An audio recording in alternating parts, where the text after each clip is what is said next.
ಇದ್ದಾರೆ. Second in command S T Sasnur RPI mounted ಅವರ ಜೊತೆ ಆಗ್ತಾ ಇದ್ದಾರೆ. Red, move to the right in files. Right turn.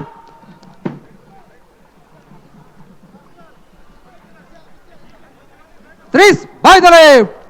Quick march.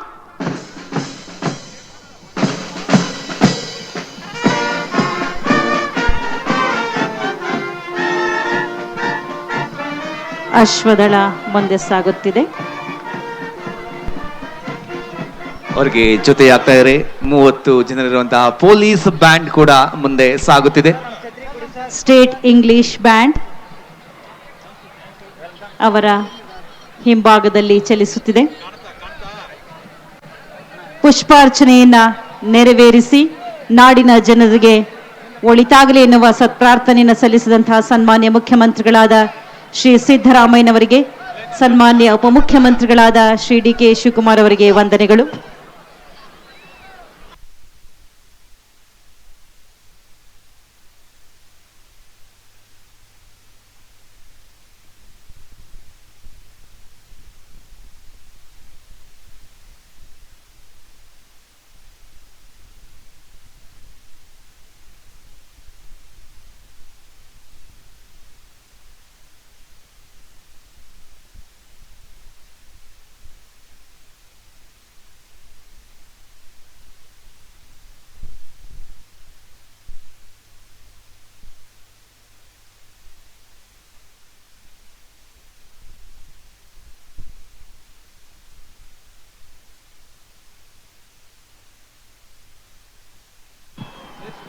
ಕುದುರೆ ಮೂಲಕ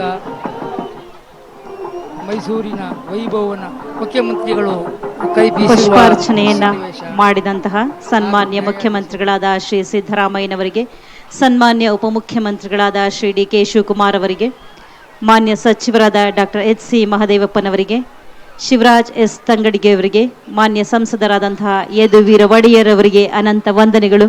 ಮಾನ್ಯ ಮುಖ್ಯಮಂತ್ರಿಗಳು ಎಲ್ಲರ ಕೈ ಬೀಸಿ ಶುಭಾಶಯವನ್ನ ತಿಳಿಸ್ತಾ ಇದ್ದಾರೆ. ಹಾಗೆ ಮೈಸೂರು ಜಿಲ್ಲಾಧಿಕಾರಿಗಳಾದ ಲಕ್ಷ್ಮೀಕಾಂತ ರೆಡ್ಡಿ ಅವರಿಗೆ, ಮೈಸೂರಿನ ಪ್ರಥಮ ಮಹಿಳಾ ಪೊಲೀಸ್ ಆಯುಕ್ತರಾಗಿರುವಂಥ ಸೀಮಾ ಲಾಟ್ಕರ್ ಅವರಿಗೆ ವಿಶೇಷವಾದಂತಹ ವಂದನೆಗಳು. ಕನ್ನಡ ಮತ್ತು ಸಂಸ್ಕೃತಿ ಇಲಾಖೆಯ ಎಲ್ಲ ಅಧಿಕಾರಿಗಳಿಗೆ, ಪೊಲೀಸ್ ಇಲಾಖೆಯ ಎಲ್ಲ ಅಧಿಕಾರಿಗಳಿಗೆ, ಜಿಲ್ಲಾಡಳಿತ ಮತ್ತು ಜಿಲ್ಲಾ ಪಂಚಾಯತ್ನ ಎಲ್ಲ ಅಧಿಕಾರಿಗಳಿಗೆ, ಈ ಕಾರ್ಯಕ್ರಮಕ್ಕೆ ಜೊತೆಯಾಗಿ ನಿಂತಹ ಎಲ್ಲ ಇಲಾಖೆಯ ಪ್ರತಿಯೋರ್ವರಿಗೂ ಕೂಡ ಅನಂತ ವಂದನೆಗಳು. ಹಾಗೆ ಮಾಧ್ಯಮ ಮಿತ್ರರಿಗೆ ವಿಶೇಷವಾದಂತಹ ವಂದನೆಗಳು. ಆರಕ್ಷಕ ಬಂಧುಗಳಿಗೆ, ಅಧಿಕಾರಿ ಬಂಧುಗಳಿಗೆ ಅನಂತ ವಂದನೆಗಳು.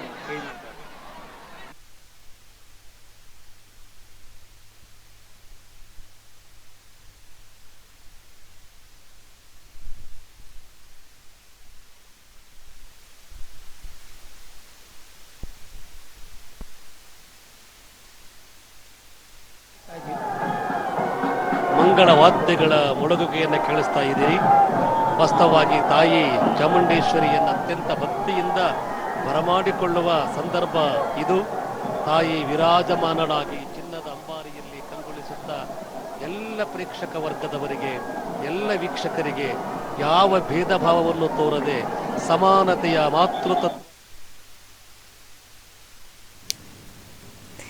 ಗುರುಜಿ, ಈಗಾಗಲೇ ಪುಷ್ಪಾರ್ಚನೆಯ ಮೂಲಕ ತಾಯಿ ಅಂಬಾರಿಗೆ ಒಂದು ಗೌರವವನ್ನು, ಭಕ್ತಿಯನ್ನು ಸಮರ್ಪಣೆ ಮಾಡಲಾಗಿದೆ. CM ಸಿದ್ದರಾಮಯ್ಯ, ಸಚಿವರ ತಂಡ, ರಾಜ ಯದುವೀರ್ ಒಡೆಯರ್ ಎಲ್ಲರೂ ಕೂಡ ಪುಷ್ಪಾರ್ಚನೆ ಮಾಡಿದ್ದಾರೆ. ಇಲ್ಲಿಂದ ಶುರುವಾಗುವಂಥ ಒಂದಷ್ಟು ಸಂಪ್ರದಾಯಗಳು, ಆಗಿನಿಂದ ಬಂದಿರುವಂಥ ಸಂಪ್ರದಾಯಗಳು, ಈಗ ಏನು ಬದಲಾವಣೆಗಳಾಗಿರ್ಬೋದು, ನೀವು ಮೊದಲಿಂದ ನೋಡಿರ್ತೀರಾ, ಈಗ ಆಗ್ತಾ ಇರುವಂಥ ಆಚರಣೆ ಇಲ್ಲಿ ಈಗ ಬನ್ನಿ ಮಂಟಪದವರೆಗೆ ಹೋಗುತ್ತೆ ಅಂತ. ವಾಸ್ತವವಾಗಿ ಈ ಬನ್ನಿ ಮಂಟಪದಲ್ಲಿ ಪೂಜೆ ಇರುತ್ತೆ. ಬನ್ನಿ ಮಂಟಪದಲ್ಲಿ ಶಮಿ ಪೂಜೆಯನ್ನ ರಾಜರು ಹೋಗಿ ಇವತ್ತಿಗೂ ಮಾಡ್ತಾರೆ. ಇವತ್ತಿಗೆ ಶಮಿ ಪೂಜೆ ಬರೀ ಅವರ ವೈಯಕ್ತಿಕ ದರ್ಬಾರಿನ ಒಂದು ಭಾಗ ಮಾತ್ರ ಆಗೋಗ್ಬಿಟ್ಟಿದೆ.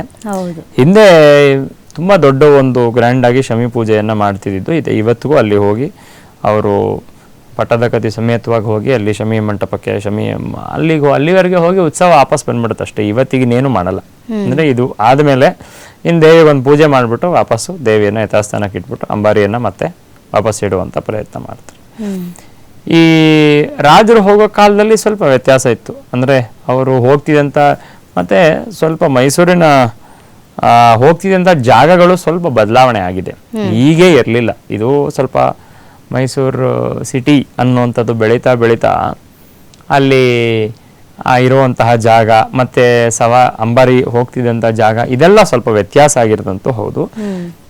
ಇವತ್ತು ಎಕ್ಸಾಕ್ಟಾಗಿ ಇದೇ ಜಾಗದಲ್ಲಿ ಹೋಗ್ತಿದ್ರು ಮುಂಚೆ ಅನ್ನೋ ವಿಚಾರದಲ್ಲಿ ಪೂರ್ತಿಯಾಗಿ ಹೇಳಲಿಕ್ಕಾಗಲ್ಲ, ಆದರೆ ವ್ಯತ್ಯಾಸ ಅಂತೂ ಆಗಿದೆ. ಗುರುಜಿ, ಇನ್ನೊಂದೇನು ಅಂದರೆ ಈ ಆನೆಗಳು ಅಂತ ಬಂದಾಗ ಶಕ್ತಿಯ ಸಂಕೇತ, ಜೊತೆಗೆ ಧೈರ್ಯದ ಸಂಕೇತ. ಈ ಆನೆಗಳಿಗೆ ಯಾಕೆ ಈ ಸಂದರ್ಭದಲ್ಲಿ ಪೂಜೆ ಮಾಡ್ತಾರೆ ಅಂತ ಬಂದಾಗ ರಾಜಕೀಯವಾಗಿಯೂ ಕೂಡ ಒಂದಷ್ಟು ಶಕ್ತಿಯನ್ನ ತೋರ್ಪಡಿಸೋದಿರ್ಬೋದು. ಮೊದಲಿನಿಂದಾನು ಕೂಡ ಆನೆಗಳನ್ನ ಯುದ್ಧಗಳಲ್ಲಿ ಬಳಸ್ತಾ ಅದನ್ನೇ ನಾನು ಹೇಳಿ, ಚತುರಂಗ ಬಲದಲ್ಲಿ ಒಂದು ಆನೆಯ ಬಲ. ಆನೆ ಯಾರಿಗೆ ಇರುತ್ತೆ, ಯಾರು ರಾಜರಿಗೆ ಜಾಸ್ತಿ ಆನೆಗಳಿರುತ್ತೆ ಅವನಿಗೆ ತುಂಬಾ ಶಕ್ತಿ ಜಾಸ್ತಿ ಅಂತ. ಅಂದ್ರೆ ಅವನು, ನಾನು ಅದನ್ನೇ ಯಾವಾಗಲೇ ಮುಂಚೆ ಹೇಳ್ತಿದ್ದೆ, ಇವಾಗೆಲ್ಲ ಅದರ ಜಾಗನೆಲ್ಲ ಟ್ಯಾಂಕ್ಸು ಆಮೇಲೆ ಮಿಸೈಲ್ಸ್ ತಗೊಂಡ್ಬಿಟ್ಟಿದೆ. ಆದ್ರೆ ವಾಸ್ತವವಾಗಿ ಆ ಕೆಲಸ ಎಲ್ಲ ಮಾಡ್ತಿದ್ದೆಲ್ಲ ಆನೆಗಳ ಮುಂಚೆ. ಹಾಗಾಗಿ ಆನೆಗಳ ಮೇಲೆ ಕೂತ್ಕೊಂಡು ಹೋಗ್ತಿದ್ದಾರೆ ಅಂತಂದ್ರೆ ಬಲವನ್ನ ಪ್ರದರ್ಶನ ಮಾಡುವಂಥದ್ದೇ. ಮತ್ತದ್ರ ಜೊತೆಗೆ ಒಂದು ರೀತಿ ಬಲ ಇತ್ತು ಪ್ರದರ್ಶನ ಮಾಡೋರು. ಹಾಗಾಗಿ ಅವಾಗ ಚೆನ್ನಾಗಿ ಅಷ್ಟು ಜಾಗವನ್ನ, ಇವತ್ತು ನಾವೇನು ಈ ಕಡೆ ಎಲ್ಲ ಅಂದರೆ ಆನೆಗಳನ್ನು ಇಡುವಂಥ ತುಂಬ ಪ್ರಚಲಿತವಾಗಿರುವಂಥ ಒಂದು ಜಾಗ ಇದೆ, ಅದು ಮಹಾರಾಜರದೇ. ಅಂದರೆ ಆನೆಗಳನ್ನು ಅಲ್ಲಿ ಸರ್ಕಾರದಿಂದ ಅಲ್ಲಿ ಆನೆಗಳನ್ನು ಸಾಕ್ತಿದ್ದಂತಹ ಜಾಗ, ಆನೆಗಳನ್ನೆಲ್ಲ ಅಂದರೆ ಅಲ್ಲಿ ಅದಕ್ಕೆ ಟ್ರೈನಿಂಗ್ ಮಾಡುವಂಥ ಜಾಗ ಅಂತ. ಸೊ ಆ ಥರ ಒಂದು ಕೆಲಸಗಳನ್ನೆಲ್ಲ ಮುಂಚಿಂದನೂ ಮಾಡಿಕೊಂಡು ಬಂದಿರುವಂಥ. ಅಂದ್ರೆ ಒಟ್ನಲ್ಲಿ ಹಿಂದಿನಿಂದ ಇರುವಂತಹ ಸಂಕೇತ ಏನಂದ್ರೆ ಹಿಂದೆ ರಾಜರ ಬಳಿ ಹೆಚ್ಚು ಆನೆಗಳಿರ್ತಿತ್ತು, ಶಕ್ತಿ ಅವರಿಗೆ ಶಕ್ತಿ ಸಾಮರ್ಥ್ಯಕ್ಕೆ. ಈ ಆನೆಗೆ ಏನು ಪೂಜೆ ಮಾಡಲ್ಲ ಇವತ್ತು. ಅದೇ ಗಜ ಅಶ್ವಾಯುಧ ಪೂಜೆ ಅಂತ ನಾನು ಹೇಳಿದೆ ನಿನ್ನೆ. ಆನೆಗೆ, ಕುದುರೆಗೆ ಮತ್ತೆ ಆಯುಧಗಳಿಗೆ ಪೂಜೆ ಅಂತ. ಆಯುಧ ಪೂಜೆ ಸಂದರ್ಭದಲ್ಲಿ ಆನೆಗೆ ಪೂಜೆ ಮಾಡ್ತಾರೆ, ಮತ್ತೆ ಗಜಕ್ಕೆ ಅಶ್ವಕ್ಕೆ ಕುದುರೆಗಳಿಗೂ ಪೂಜೆ ಮಾಡ್ತಾರೆ, ಮತ್ತೆ ಆಯುಧಗಳಿಗೆ ಪೂಜೆ ಮಾಡ್ತಾರೆ. ಈಗ ನಾವು ಬರೀ ಆಯುಧಗಳನ್ನ ಪೂಜೆ ಮಾಡ್ತೀವಿ, ವಾಸ್ತವವಾಗಿ ಗಜಗಳಿಗೆ ಅಶ್ವಗಳಿಗೆ ಪೂಜೆಯನ್ನ ಮಾಡು. ಈ ರೀತಿಯಾಗಿರುವಂತ ಒಂದು ಪರಂಪರೆಯಲ್ಲಿ ಬಂದಿದೆ.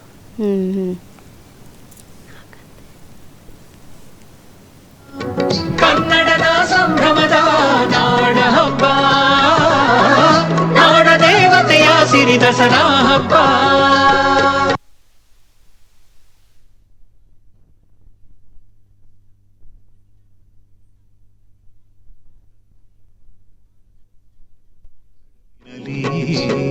ಮೈಸೂರು ಮಮತೆಯ ಮಡಿಲಿನಲಿ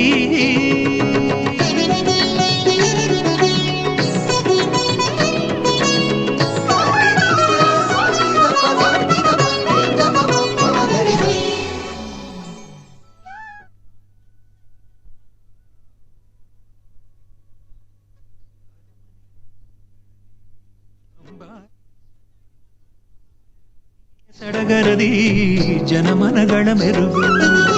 ಮೈಸೂರಿದು ಕರುನಾಡಿಗೆ ಸಂಸ್ಕೃತಿಯ ಹಿರಿಮೆ, ಪರಂಪರೆಯ ಸಂಭ್ರಮದ ಅಸ್ಮಿತೆ.